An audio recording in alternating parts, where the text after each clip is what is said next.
Ladies and gentlemen, good people and the bad people. It's up to you to decide which way you want to go. It is your boy Cool McCain back for another week alongside my guy, the other half of the Monarchs, Playmaker. What's going on, Playmaker?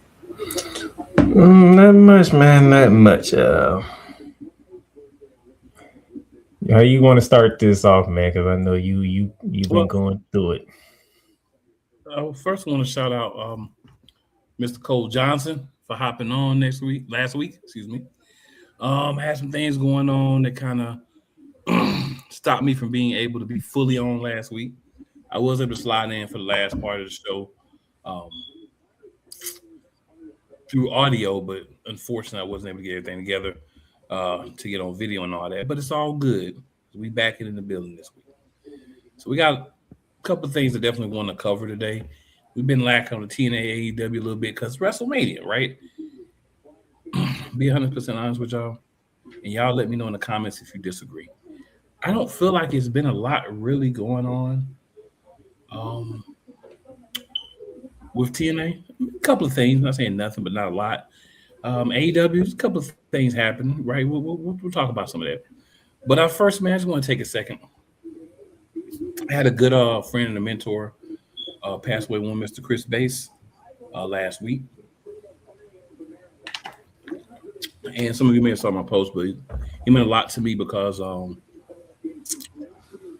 he helped me find my voice, right? And if you don't have your voice, you're never going to be successful in anything to do with, talking and just personality and being yourself. And people not only listening for your content, but listening for you and how you're, doing things. So he's very instrumental in that, man. Definitely a mentor to me.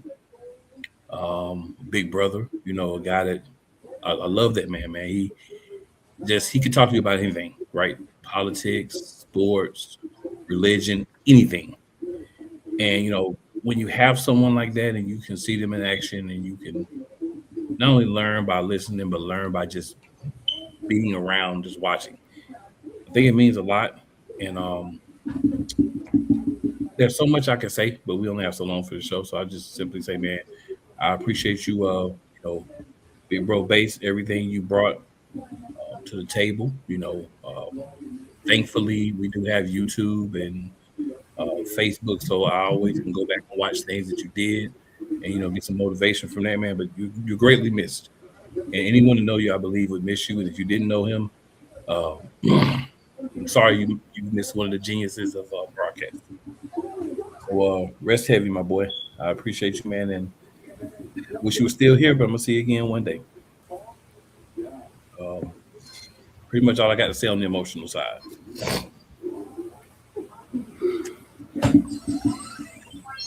So, where I would like to start, I'm gonna tell you where I would like to start. Right here. This is where I want to start. Some people may not be tuned in yet, but guess what? Oh, So, wow.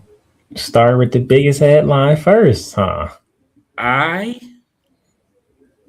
cannot hold it. We have to start here.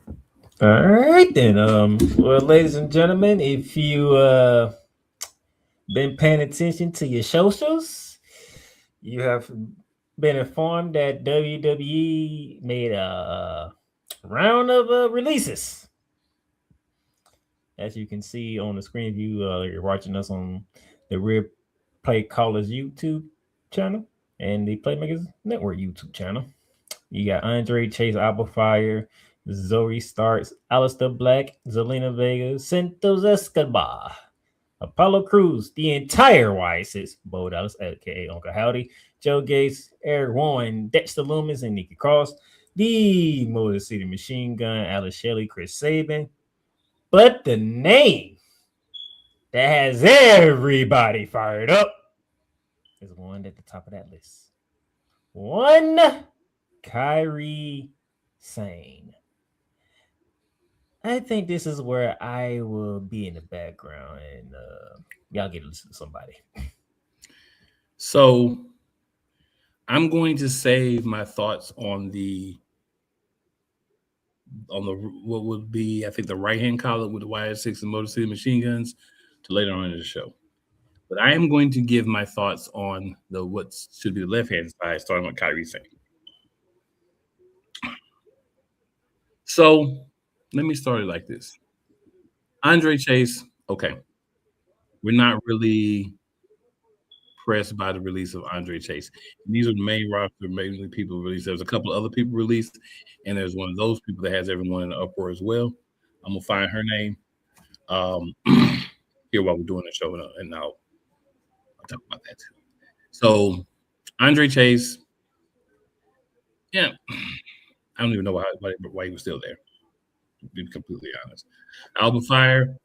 Um, how do you get rid of Alba Fire and not Chelsea Green when she was working for Chelsea Green? Just my thought. Zoe Starks didn't even know she was still with WWE. I know she had an injury and then didn't have anything for her when she was healthy, or she was got hurt again, or a couple of conflicted stories about her. But at the end, Zoe Starks didn't really make a mark. Aleister Black and Zelina Vega. I mean, honestly, they just took the place of Karrion Kross and Scarlett, and that whole storyline didn't have a long shelf anyway. Santos Escobar, don't even know why did you re-sign him when you know you didn't really want him. I guess because of the work he does in AAA, but not too much surprise by it. But there's actually two names that piss me off on this list right here. The top one and the bottom one. Let's start with the bottom one. We're gonna go in order of importance to most people. So you might say, well, cool. Why does Apollo Crews piss you off? So I'm a huge proponent, especially for my wrestlers of color, getting a real opportunity. When did that happen for Apollo Crews? It never happened for Apollo Crews. You know why it never happened for Apollo Crews? Because Paul never cared about Apollo Crews. Yeah, my voice is back to date. So I'm feeling a little ticked off. And I don't understand why you don't give a guy, Uha Nation and the Independents, big following, great wrestler, has everything you want. You don't really give him a chance. You don't really give him a good storyline. Why didn't you put him in the Hurt Business? Why didn't you let him have some real runs with Intercontinental Championship and at least have some opportunities to challenge for the WWE Championship at least once, being a tag team champions? Nothing. A couple of runs with the United States Championship is about all this man got. I believe it was the United States Championship. And what I would like to happen with Apollo is I'd like for Apollo to stick it to Paul by going somewhere else and showing who he really is. I would probably say AEW, just based on the partnership with TNA. It doesn't really seem like you can go to TNA too much and kind of stick it to Vince anymore. Or excuse me, no, that wasn't really a slip. It was a low key shot. But Paul and his Vince-like tendencies with certain people are not pleasing. And a guy that hangs around, a guy that's been what they call a good hand for a long time, a guy that's done everything that's been asked of him, shows up on TV when you need somebody in a group of 4 or 5 to get beat down by somebody. All the talent in the world. You didn't even say, you know what, we'll send you back to NXT, repackage you, whatever. No, we're just gonna let you go. We're gonna let go of a good, solid talent that brings in money, of color, that we can throw in a tag team, veteran, professional. We're just gonna release him. Why? Because I'm Paul and I can. That's why. And I'm not saying these decisions are completely on Paul, because at the end of the day, now that TKO owns WWE, it's a business. And that was a problem with TKO buying the company. It's a business now. They don't see this as individuals. They don't see this as guys and what they can bring. They see this as a business and a business owner. That's a problem, in case you weren't aware. WWE is not just a business. WWE is a company. It's a way of life for a lot of people. There are people who, take this very seriously. Let's just say that. And the way that Paul and TKO has handled this is really garbage. I'm not going to get too much into that, but I just want people to understand Like, they did that man wrong. Apollo Crews was done wrong since he entered WWE main roster. They did that man wrong. And then to release him on top of that. Now, we're going to change the tone here a little bit. Paul TKO, what the fudge is wrong with y'all? How in all God's green earth did you release Kairi Sane in the middle of the storyline, her being the best we've seen Kairi Sane be?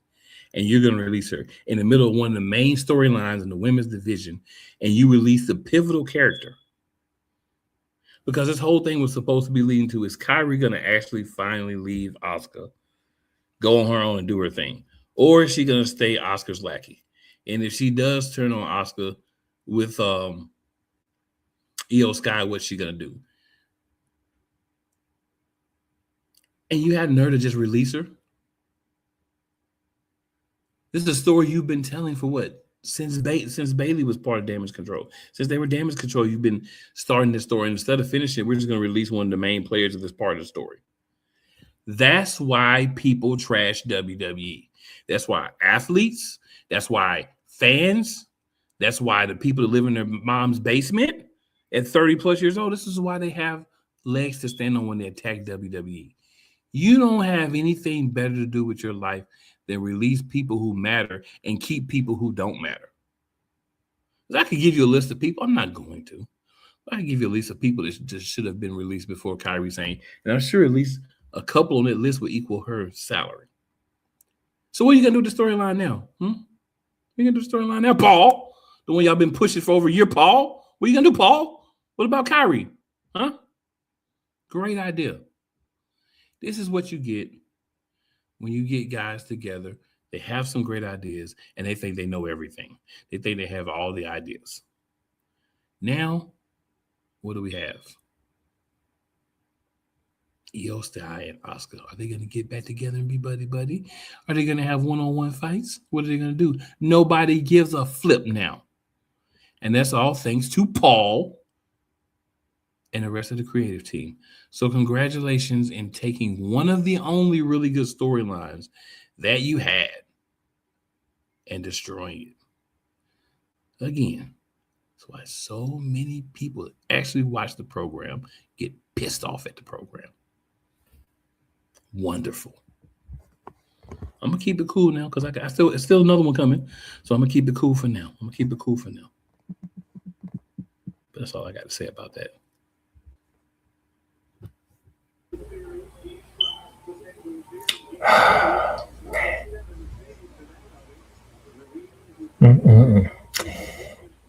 You release Kairi Sane when everybody's looking forward to seeing how this plays out. Could have did it at WrestleMania, but you didn't want to add an extra match to the card. You know you got Backlash coming up, and we saw the segment with Io Sky and Rhea Ripley parting ways, and we knew you did a video package with Asuka and Kairi talking about Io.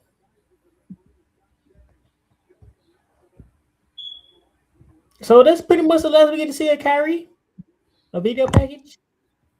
Talking about, oh, and by the way, who won that match, by the way, between Kairi and Io? That's right, Kairi won. That was her goodbye present, apparently. And you released her. Pieces of trash. Not one piece, pieces of trash. So, I already know what's happening. So, it happened when you tried to screw Cody at WrestleMania 40. It happened when you did it with R-Truth. And so, you already know what's happening when it comes to Kairi. So, how long is it going to take you, Paul, to bring Kairi back? That's my only question. Do they have sense enough to bring Kairi back? Sense enough? Oh, you know, they already started. People are already coming in droves. But even if they do come in droves, do they have sense enough to bring her back? They did it with R-Truth, so they did do it with R-Truth, but this is R-Truth. They can do it with Kyrie. They can, but do they have sense enough? That's the question I'm asking. I, I Paul would have sense enough to bring back Kyrie. The question is, how long would it take? We'll see. I think you're giving Paul way too much credit for having sense. Me personally. They bring it back. I'll put it like this. It's one of those, it's not if but when. Because he liked to say they listened to the WWE universe, and in past experience, they have listened to the WWE universe when they try to do some things and they reverse roles. So the question is, how long is it gonna take? Do they always listen though? They don't always listen. In this situation, they do, for the most part. Now the other stuff, the creative stuff, yeah, I'm with you.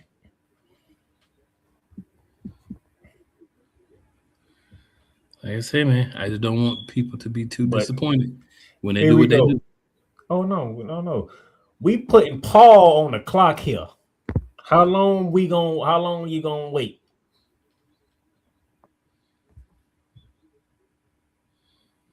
I hear you.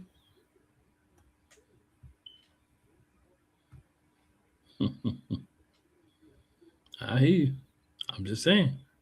I'm just I'm gonna keep it light. I'm gonna keep it right there because there's some more still could be coming down the pipe that I've been hearing about.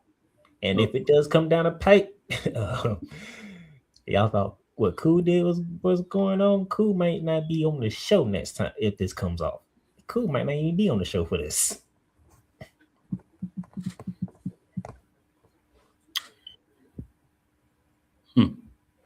No comment on that. So we are going to revisit the second half of the list later.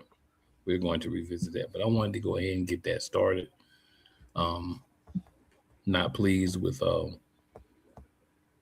12's names, and then the whole other side I'm not pleased with. So that's why I said we just need to come back to that because we got to talk about the other side, and that's going to be for later in the show once everyone taps in because I know people slide in at different times or whatnot. So I want everybody here to hear that piece as much as possible. So we're gonna wait on that one. So my boy, anything from the world of NXT that you would like to discuss?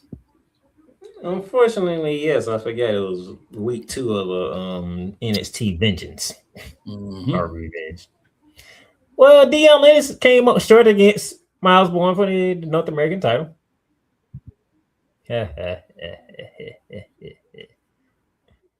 Unfortunately, another member of Dark State would get opportunity at Miles Bourne in the North American Championship. Why? That was wild. Anything you want to add? You know, Dark State doesn't have leaders, right? Dark State doesn't have leaders, right? That's why somebody got mad because he said Dark State ain't got leaders. I'm gonna take this shot.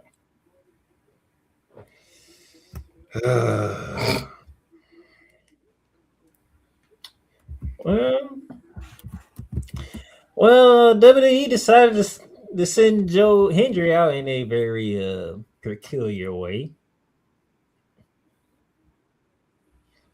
So we're gonna have a referee stoppage between him and Mr. Carver.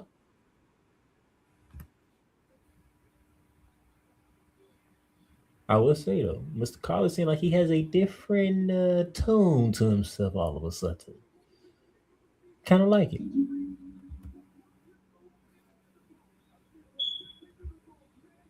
The low tone. Yeah, I need Mr. Carver to continue on that path.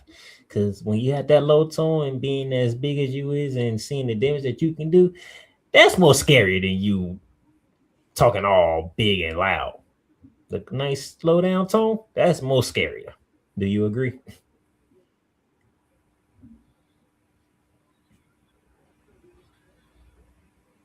So Joe Hendry, we'll see you on Raw tonight for a stupid concert, which is only going to be interrupted by who knows who. You know, somebody going to interrupt and it's going to be a whole thing. Why do they keep doing concerts? Like, there's really no point of a concert. Well, that's a Joe Hendry thing. Maybe they'll give him the rock treatment and won't nobody come out and bother. If I was a betting man, somebody's coming out. All right. There's a brother of ours in the chat, and I'm only doing this because I know how you, sir, my brother, feel about a certain title.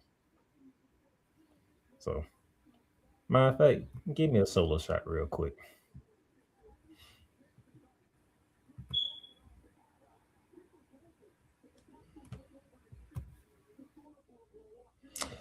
Lexus King is your new speed champion. Yay. Let me take him back.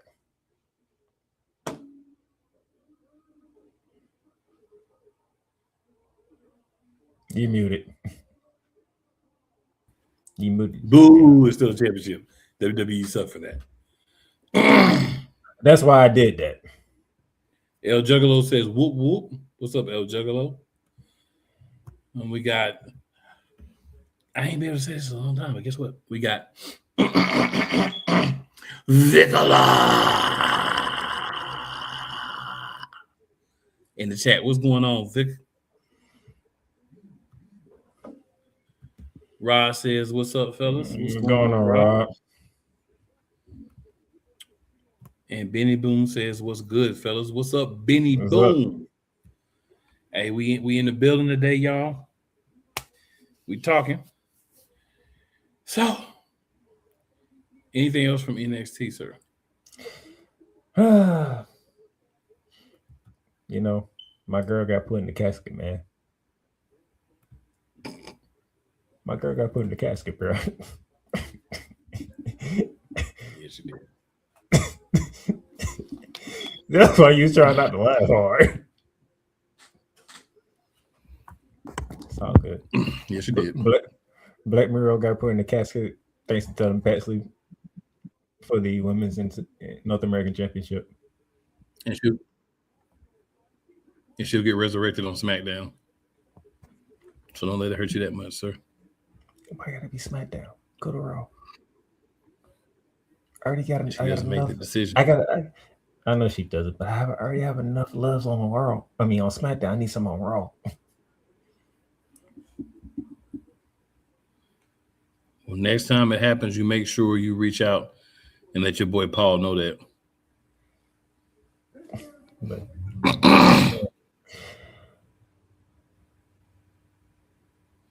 so Izzy Dane has thrown her name to be the number one contender for the Women's NXT Championship because she decided to lay out the champ.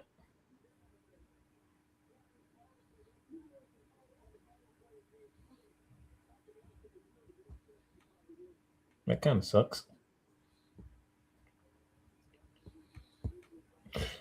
I don't know. Easy Dane is like not hitting it for me though. Is she hitting it for you? It's not hitting it for me.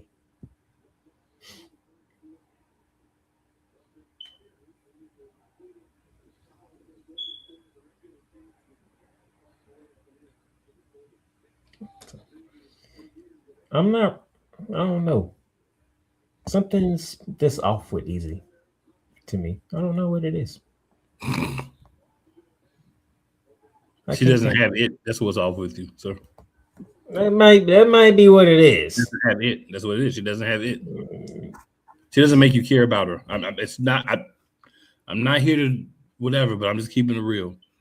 Izzy Dane is just whatever it is. I don't know exactly what it is, but I know who don't have it, and she doesn't have it. And they're gonna try to keep pushing her, but she doesn't have it. Hey, I like the way you keeping that button up, that comment up there. Please remember to hit the button, people. Please remember to hit the button. You already know, sir. Sometimes you just slide it up there. Sometimes you slide it up there. Please remember to hit that like button. Yes, sir.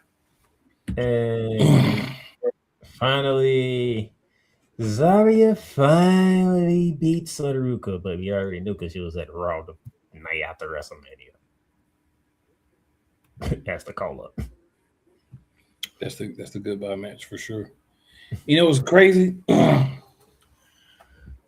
I don't recall, and help me if I'm forgetting something. I don't recall many times where this happens and the person going up wins. That's the reason why Javon Evans didn't win the NXT championship. Because he ended up getting called up the Raw, but he still had the title match to do. Oh. The only person is Obafemi. And Oscar. Because he won and laid his championship in the ring. Matter of fact, and Oscar, because Oscar went into the main roster undefeated. Okay, and Oscar. Okay.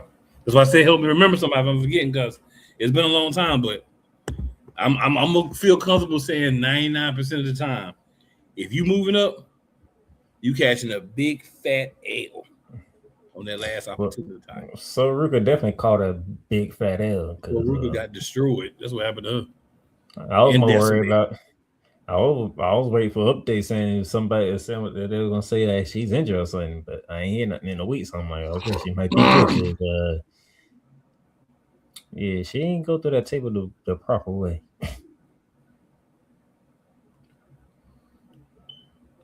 She must have went through at least the best way. Well, they had two tables set up. She went through one and her head hit the other one. Yeah, I saw. I was like, is she good? Is she all right?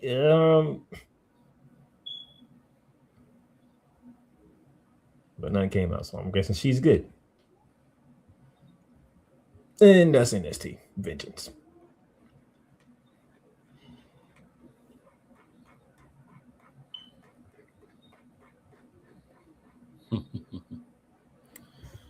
All right. So we're gonna hit a quick commercial break, y'all. Back in the building right after this. And we're gonna be talking some AEW.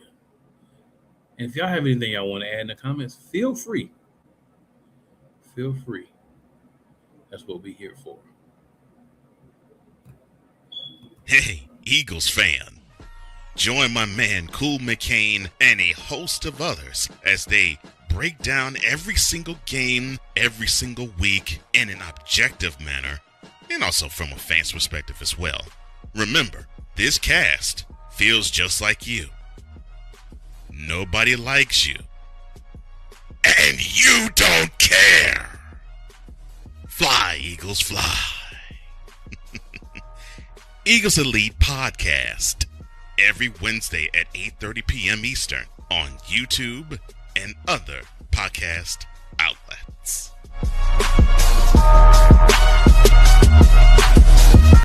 Everything Boston. I love you morons.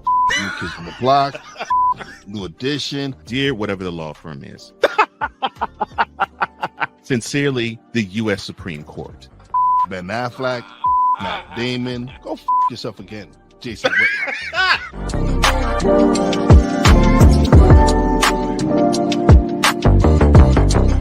Rams fans all around the world. It's a beautiful thing to be a Rams fan right now. Stafford's back. We will see about Cup. And running back Kerryon Williams to return. Lend me your ears, or should I say lend Playmaker your ears, as he breaks down week by week everything in the Los Angeles Rams canon. Number 99, Aaron Donald. Can't wait for 2029 to come to know that you are going in the Hall of Fame, and it should be first ballot, no questions asked. Join the Playmaker as he breaks down everything Los Angeles Rams style in Ramily Talk on the Playmakers Blog Network YouTube channel and where you can find podcasts.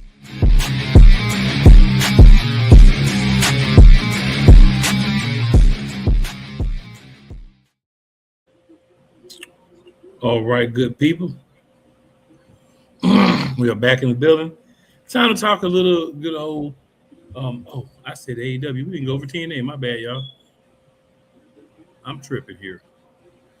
So you actually found something to talk about with TNA? A little bit. We'll go over some results here. So, only thing I want to talk about from last week is the ongoing resurrection of Allie. It has been completed. It was completed a couple of weeks ago. They brought her back from the dark world or whatever they call it, the dark dimension or whatever. Basically, a place where Father James Mitchell, Abyss, um, some other dark characters that were not necessarily part of TNA at any point are there as well, and some other people. But the main thing was this was a long cinematic thing they did under the ring to bring back Allie. So Allie's back. She's of course with Rosemary because she's coming from the that evil world or that dead world, that demonic world, whatever they specifically call it, but we know what it is. Or if you're an anime Dragon Ball Z fan, she was at HIFL, Hiffle. Dragon Ball Z fans get it. Or Dragon Ball Z fans get it. Dragon Ball GT, whatever. Y'all get it. But so that was a big thing. She had a match, she's back. So now they've Eric Young'd her and resuscitated her. So that'll play into the coming weeks and the knockouts division. And that'll be an interesting thing. Also, ODB for old school TNA Impact fans is going into the TNA Impact, the TNA Hall of Fame. I think it's a well-deserved nod for ODB. She was there for a lot of the beginning and it's quite a character for those who were watching. But yeah, so that was the important things I think from what we hadn't already talked about. There's some other things I won't say, not necessarily wouldn't important, but they'll kind of be mixed in with what we're doing as far as championships and different stuff like that. So Nick Nemeth on Impact defeated Bear Bronson from the System. So the System has a lot of people kind of around what's going on, but not necessarily part of it. After the match, we had Rich Swann in the back. He's having a title match against Santana that night. BDE, who's kind of like he affiliated with, he asked him to stay in the back because he doesn't want any distractions when he wins like he feels like he's going to win. I wanted to throw that out there because Rich Swann is a guy that kind of turned his life around, and Mike Santana's giving everybody a shot that he feels like deserves a shot, which I respect him for. Some TNA champions didn't do that. Some do, some, how it goes. Depends on if you're the face or the heel or the tweener. He's clearly the heel right now.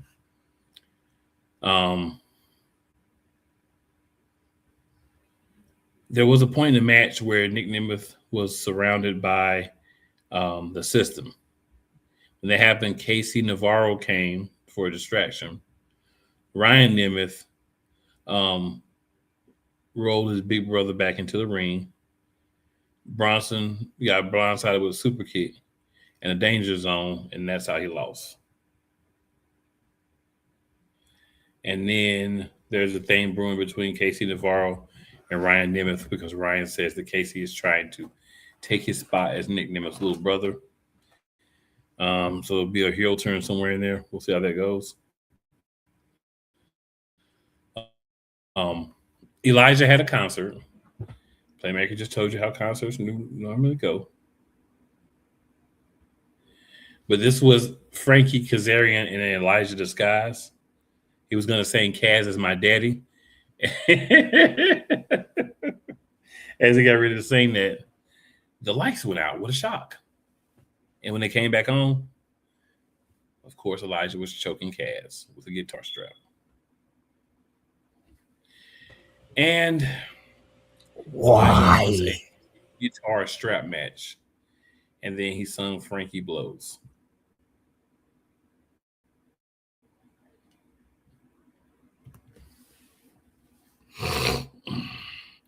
So EC3 returned. He had a match with Eric Young last week. Eric Young hit him with a chair. It was the Undead Realm, y'all. I apologize. I said those stuff. They call it the Undead Realm for TNA, just to get it the correct title. It just popped in my head. I'm one of those people. Sometimes stuff just pop in my head. So EC3 was happy he got hit with a chair. He says he didn't come back for matches. He came back for trial by combat. And that Young is the perfect participant to test him. So EC3 is coming, Eric Young. Why you want to go after that psychotic Eric Young is beyond me, but hey, it's your thing, EC3. Your auntie's not in charge anymore, sir. So Tessa was angry about being taken to the undead realm. Mila Moore and Victoria Crawford were also taken. Victoria was happy that ghouls flirted with her. Tessa explained to him that it wasn't a joke and that it changes people. Tessa wants a match against Rosemary in the undead realm.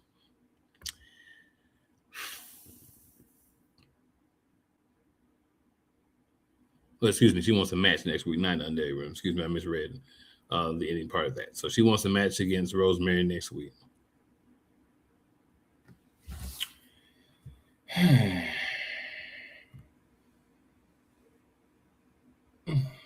Not a lot to say about that. Not a lot to say. Dutch and Matt Hardy. Dutch is one half of course, what's their names?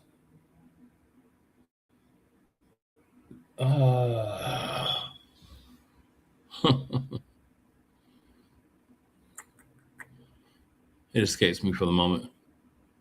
But they are the team that is all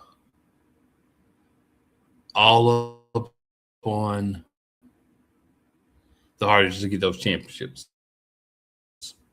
The Righteous, that's it. I don't know if somebody can tell me, it just popped to me, the Righteous. So Dutch, of course, won a match.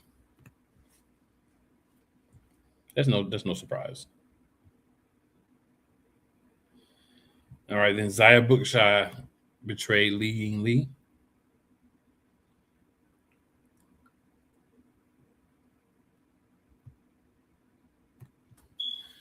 And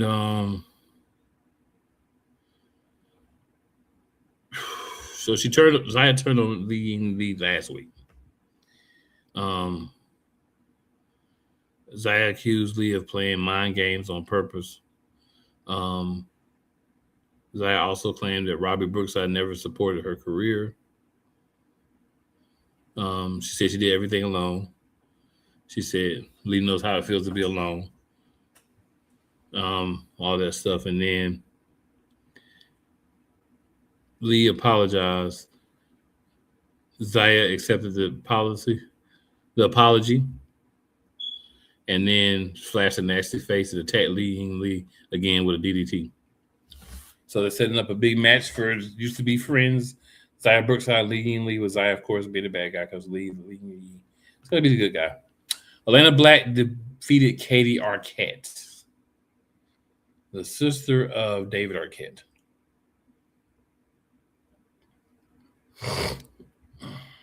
Don't know why she was in a wrestling match.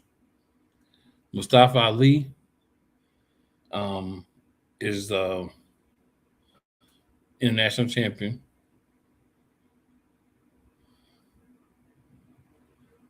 And they did a randomizer and landed on Australia.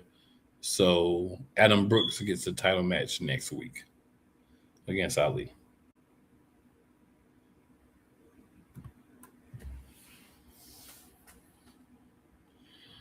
All right, then we had this part of the system crying backstage.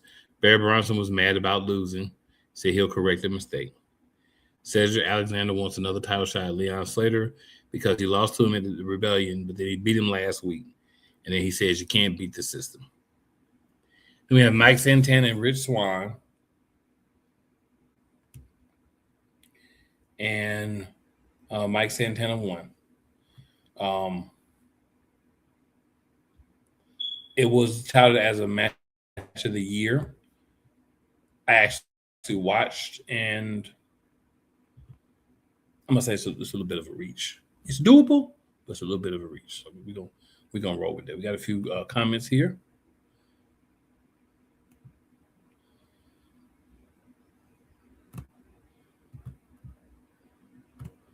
If I can get this thing moving.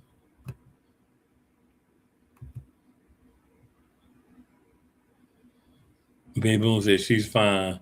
We were together the next day. Laugh out loud. This next one here is from my guy Ryan McCarthy. He says, "Chapter deal now." I cannot get away from that. Not even on Mars, I can get away from that. Hey man, you was hard on him. You was running around Chapo Bill. So, you always knew it was 50-50. Or you should have known it was 50-50. And then McCarthy says, anyway, what's happening, fellas? What's going on, Ryan, man? Good to see you checking us out. Appreciate you tuning in. And then he says, the House for Infinite Losers Classic. Yeah. I love that comment. I love that comment. So, because I can hear Ryan actually saying that too. I believe it. So we are going to venture over to All Elite Wrestling and do a little bit of a Dynamite. We'll cross over a little bit, just a tad bit, tad bit into Collision. So Jericho, I understand, been going back and forth. They had a few things to say to each other and everything and all that good stuff. So Ricochet, of course, comes out this week, running his mouth like only Ricochet can do, with the demand. Oh, sorry, I put my fingers together. The demand. The weirdest looking factions ever, just by name. And I forgot their fastest name until you said it. God dirty, I was not trying to remember. So he comes out, he's talking trash to Jericho. Yeah. And then as he's talking trash to Chris Jericho, Chris Jericho tells him to come down to the ring and whatever. They get into a little altercation. He tells the man to stay back, but the man comes to help him once he's getting a mud hole stumped in him and walk dry, which is what they're supposed to. It's what they get paid to do. And then Chris Jericho the next week's talking about, you always have me at a disadvantage, blah blah blah. So he says, Chris, you have no allies. You have no one that wants to fight with you. So Chris Jericho says they don't have to like me or want to fight with me. They just have to dislike you more than me. So I'm not gonna tell you any stories. When Chris Jericho said that, I was like, I like where this is going. And I did like that. Did like where that was going. So we see later, he's coming out of the locker room. And then who's in the locker room he's coming out of? The Hurt Syndicate. And we know the Hurt Syndicate has no love for the demand. So I like that they kind of slid that on in there. The long-term storytelling. You know what I'm saying? So then they agreed to have a match. The match was on Collision. We know who ran the match. I mean, I ain't even gonna play with you. We know who ran the match. It is what it is. There's nothing that can be done. Champ is who they want it to be. So, important points from AEW. Darby Allin, who last week won the AEW World Heavyweight Championship. Biggest shock of my life. I'm not gonna front. In the worst faction ever. My man got punched in his gonads. Then he decided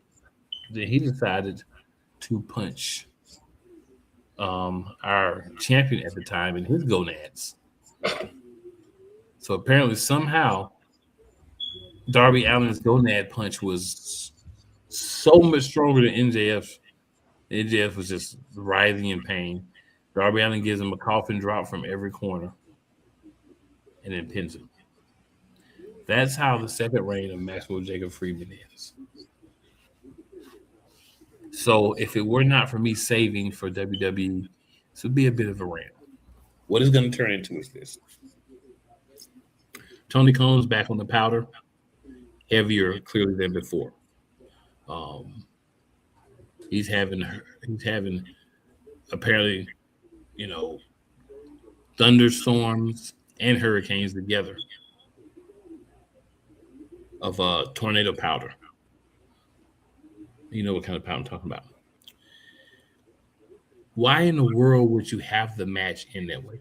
I don't even truthfully have a problem with Darby Allin as champion, besides the fact that he's tiny. But the fact that you had the audacity to do that the way you did, all I can say is that's crazy. But Darby Allin comes out. He has his little match. And he beats Ciampa. After the match, Ciampa talks about crazy. This dude is crazy. After the match, Ciampa says that he's found his other half, and it's Darby Allin, his wrestling other half. After he won the match, Brody King came out to challenge Darby Allin next week. Of course, Darby Allin accepted. Maxwell MJF, of course, marched down to the ring. Wants the world title back. He ended up having a confrontation with Kevin the Jet Knight. And it'll be next week, their title match. Now, it ends up later on in the show, or on Collision, I forgot which one it was, that MJF was like, I want my title match. And then Darby Allin said, if you want a title match, you got to put something on the line, MJF. Kind of like you did with Hangman Adam Page.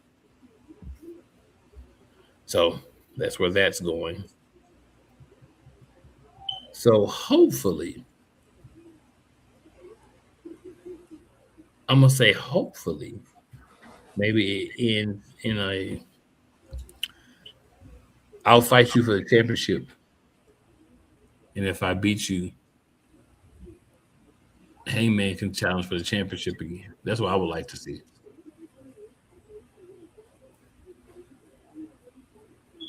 Me personally. Samoa Joe made his return.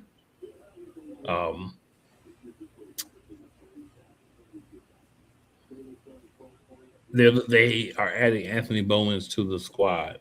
Hook's been out recruiting. They're going to end up adding Anthony Bowens to the team. They got to replace Powerhouse Hobbs. So, I mean, I guess it makes sense.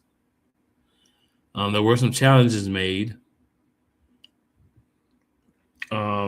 Cope challenged FTR, double nothing.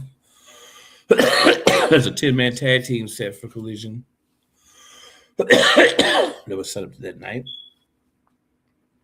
Alex Windsor is still after the Triangle of Madness.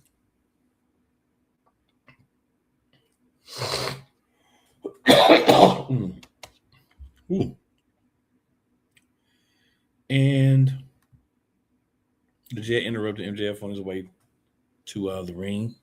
Well, Darby Allin did on the ring, but the Jet interrupted MJF and they had the match set up. So some things happened.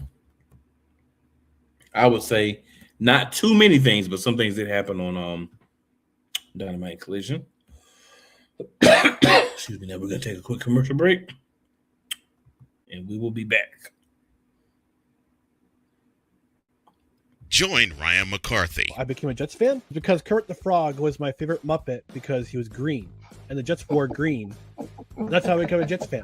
And Dustin Henry. ESPN is cashing all in on let's pay a few personalities and we'll just kind of fill in the gaps. As they walk you through all of the world of sports from their perspective. The Albany Empire, it's a literal circus. No credentials required. Where, Ryan, say the tag. Where you don't need a press pass to talk sports. Live every Tuesday at 8 p.m. Eastern, 7 p.m. Central on YouTube and where you can find podcasts.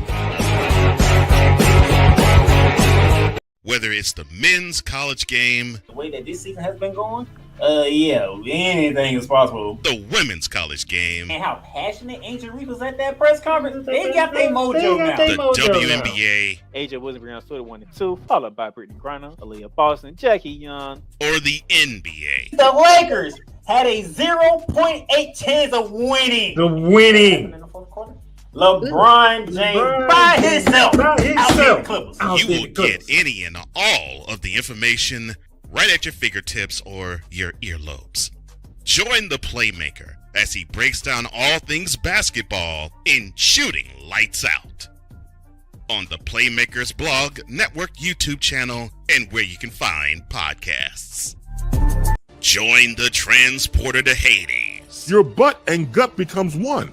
Join the reformer of hooker whores. This is my daughter, Placenta Booty Johnson. Join the bronze god. Whenever you are in distress, take off your baseball cap and throw it in the air. Join your very own superhero of broadcasting, Chris Bass. So whatever color crayon they get, they palm it and do 2 circles, and that translates to, I can beat up black people. As he takes you through the week's paces in Baseline. Live every Saturday at 8 a.m. Eastern, 7 a.m. Central, Pacific time zone people, just stay asleep when this is on live and just catch the recording. Oh, I'm sorry. Exclusively on the Chris Bass YouTube channel.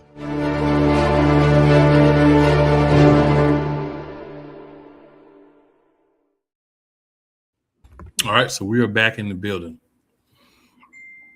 Playmaker. We still have part of the releases to talk about. But before we get to those, anything from Raw or SmackDown that you would like to discuss? So we knew So Rick was on Monday Night Raw because she interrupted the new Women's World Champion Liv Morgan. They had a match, and Zarya screwed her out of that match. So Liv Morgan won that match, would made So we could go 0-2 for the week. Yep. Great start, WWE, when it comes to So Rico. Great start. Tremendous start. Well, you know she's half black, so. That's a great start. How wonderful. Our boys are back. They are. Wrong music, but they're back. I mean, that's the music they know for, so. Here's the problem with that, though. You took months upon months, new music that actually was a lot better. I'm going to be $3 with you, $5 with you. That new music was fire. This music here, it's all right. And they're back to that, though, because, just to be honest, they're more happy and less serious, and that's what they like from their certain tag teams. Stop right there. I ain't expect them to be the ones that help Seth Rollins, though. Did you? I didn't expect them to be on Raw, period.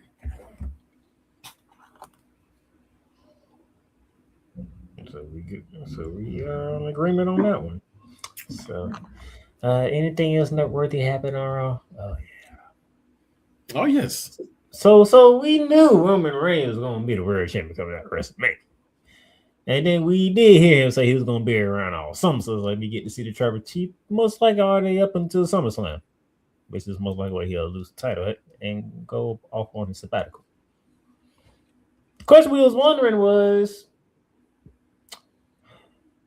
how would this reign go than the last one?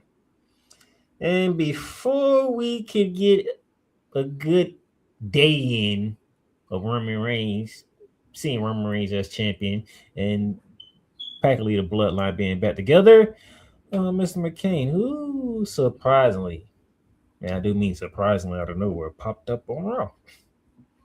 5, 2, That's who popped up. Jacob Fatu. Comes out, he says, I don't want that title. Roman Reigns like, well, the other thing is you're here to acknowledge me. No. I need that title. I'm not here to be tribal chief, but I need everything that the tribal chief has. And he already threw it out there. Of course, Roman doing the whole, I'll give you my answer in a week. And then I'm not saying yes, I'm not saying no. But try to talk to the Usos, and so we can talk Jacob Fatu out of this, because I don't think he can handle the burden of being World Heavyweight Champion.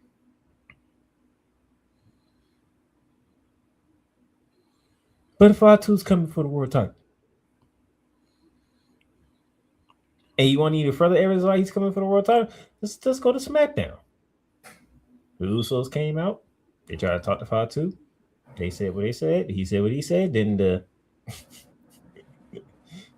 MFTs came out. So started talking. Tama even had some words to say.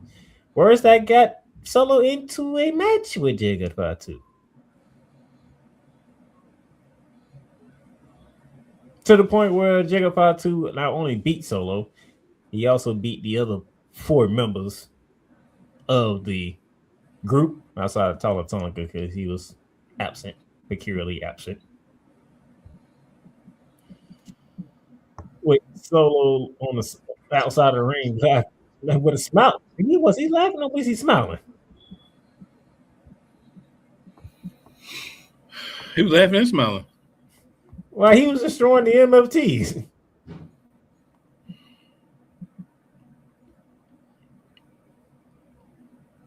So yeah, Tampa, Florida, get ready. You'll be seeing Jacob Fatu and Roman Reigns as your most likely main event of the evening. And just so you know, Roman Reigns is not losing his first title defense. No, he's definitely not. So this might be a way to get Jacob in the bloodline. Yep. So we have that. Since I went to SmackDown, Fatal Influence has arrived. Have they, boy? First, they decided to destroy a tag team match between Charlotte Flair, Alexa Bliss, and what else going against again? Paige and the Bella. Brie Bella. The women's tag champs. Yeah, Brie Bella. Nikki's the one that's hurt. Yeah, so you know. They decided to break that up. And then that was the first. That was just the first time you saw them.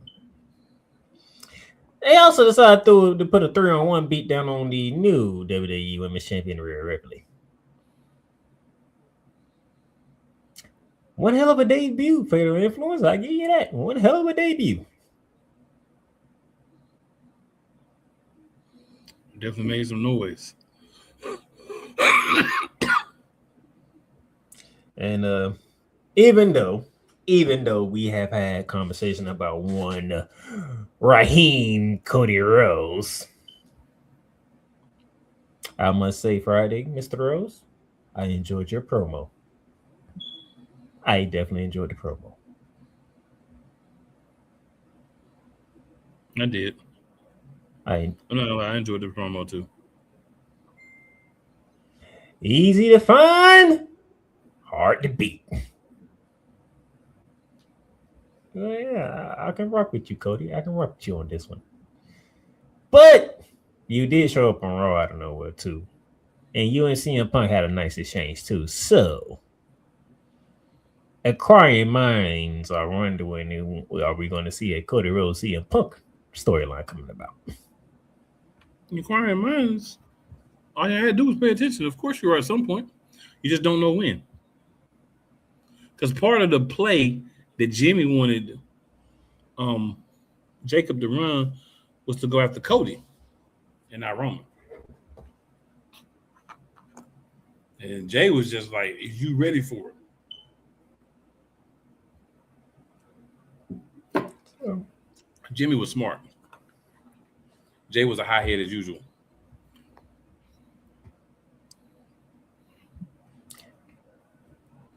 I can see where you're coming from, but I think on SmackDown it was more Jay was like, all right, you ain't gonna listen to Jimmy.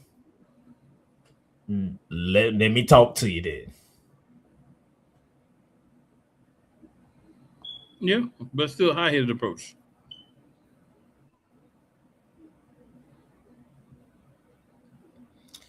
And then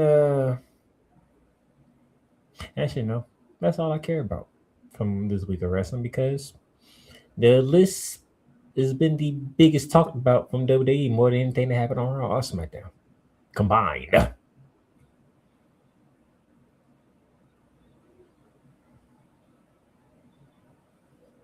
And I do mean combined.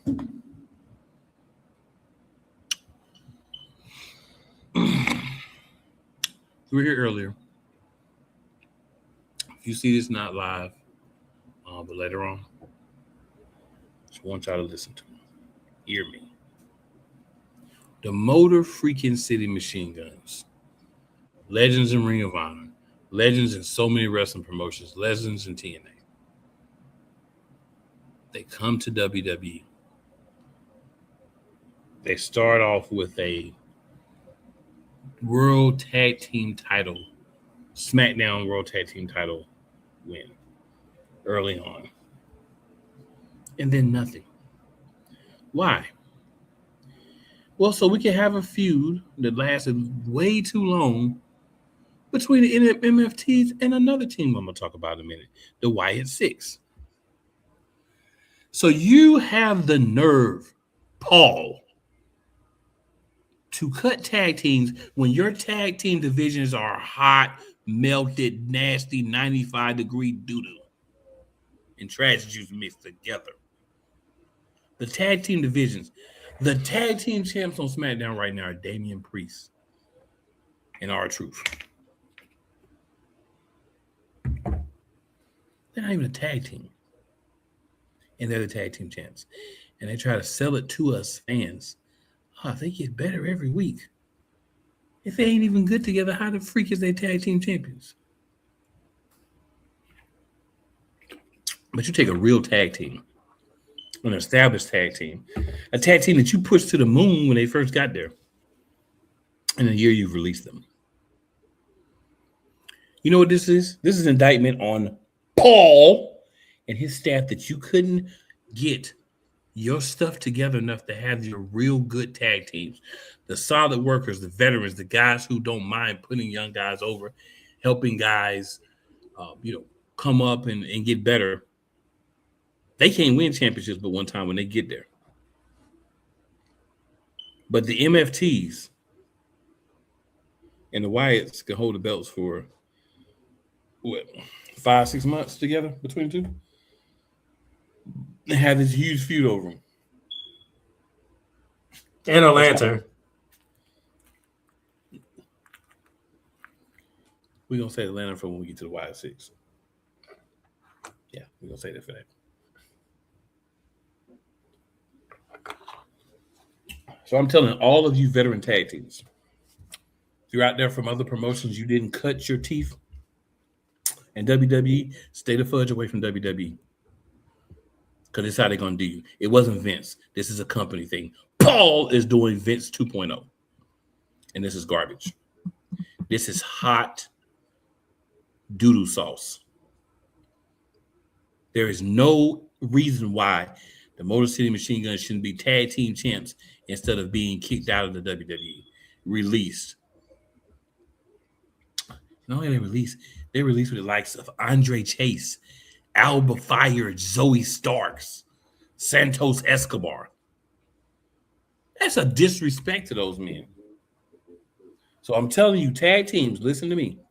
If you did not cut your teeth in WWE, do not go to WWE because you'll win one championship and then you'll be gone in a year. And TKO has made it so. So this is what we get. Now, any thoughts on the Motor City Machine Guns before we get to the Wyatts? Disappointing. Very disappointing. It's disappointing to the fact that y'all could have used Motor City Machine Gun in the whole comedic stunt with Johnny Gargano right now.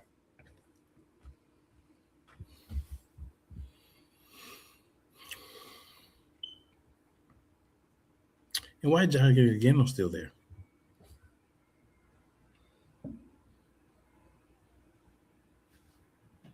So I'll throw it out there.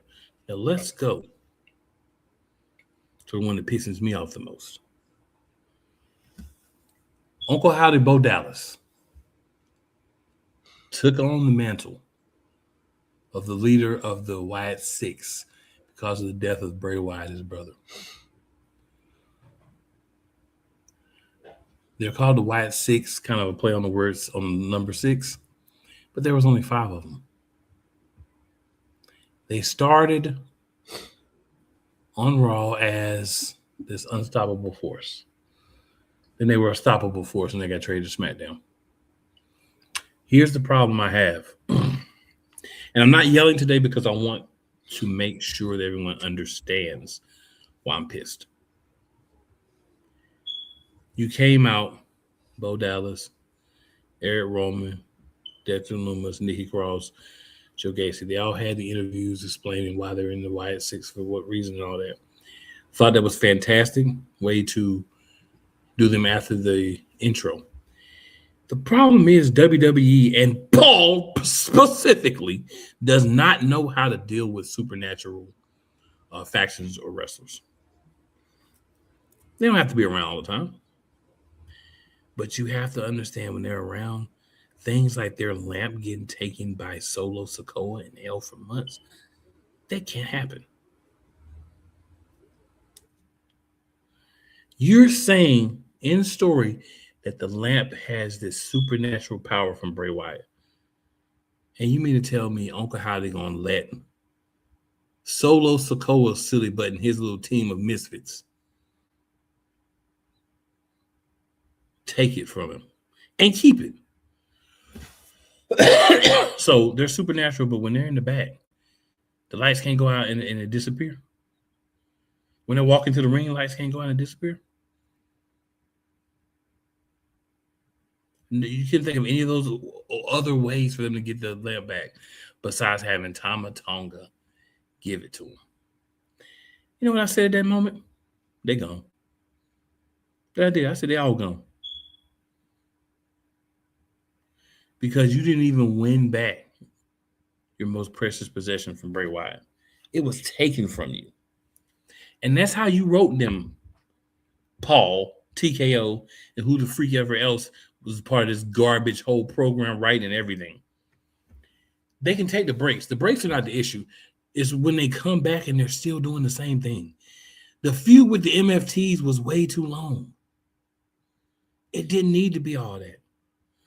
They should have had opportunities to fight better teams, but there aren't. What happened to the Street Profits? They was gone for a good minute before they ended up on the other show. The tag team divisions are not right. And you have this big faction. You don't have any monster factions or any factions they're not scared to go up against them like the Bloodline or anything. Right? I truthfully want to say a lot, but what I'm going to end with is simply this. Paul, TKO, Creative, the Wyatt Six, the Motor Machine Guns, Apollo Crews, and Kairi Sane. No. Apollo Crews, not Kairi Sane. That's on y'all. Aleister Black and Zelina Vega's on y'all too. You know why? Had you put them in meaningful storylines and gave them something to do, they would push merchandise and they would still be there. But you decided you was going to bring back Aleister Black and Zelina Vega and basically had them take the place of Karrion Kross and Scarlett. And honestly, they didn't even come across as menacing.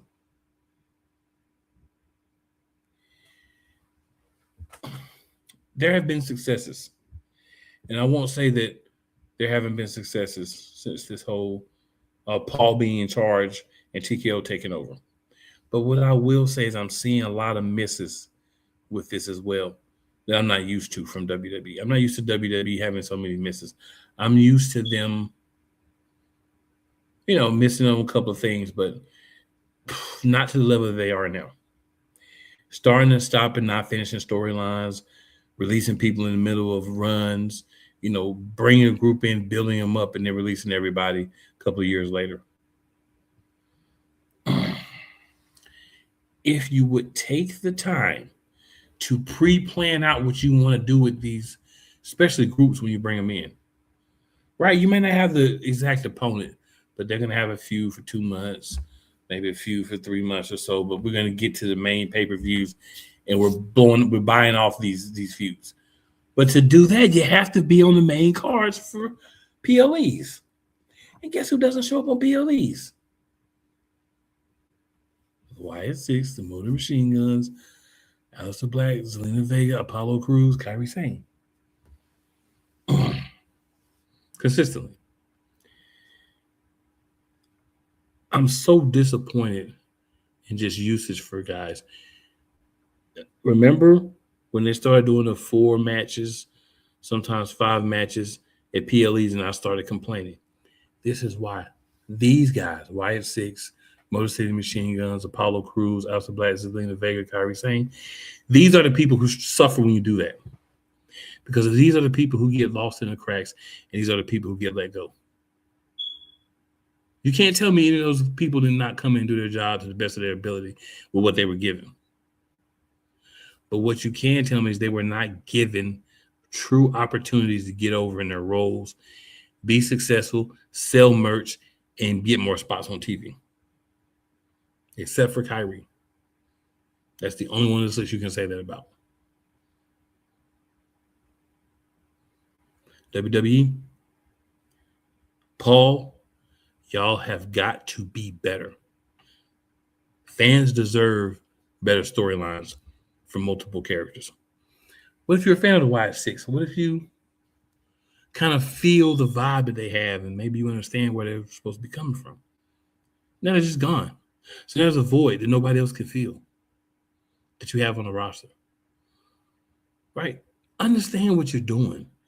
You're trying to give a product to meet as many different groups as possible. Had the possibility to tap into a whole nother, the kind of slightly scary thing with the whole Wyatt Six.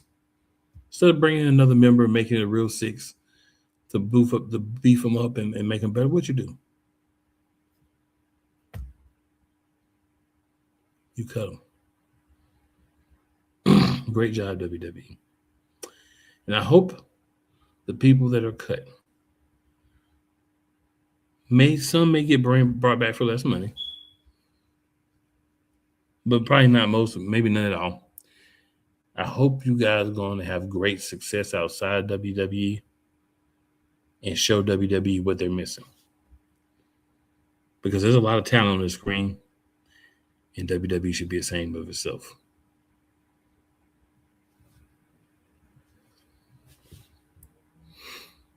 I'm not giving y'all anger. I'm giving y'all real. I mean, there's nothing really else to say. You're going to regret what you did. It is what it is. And when let me guess, is Julia next? You just have her just drop the title to Tiffany Stratton like it was nothing.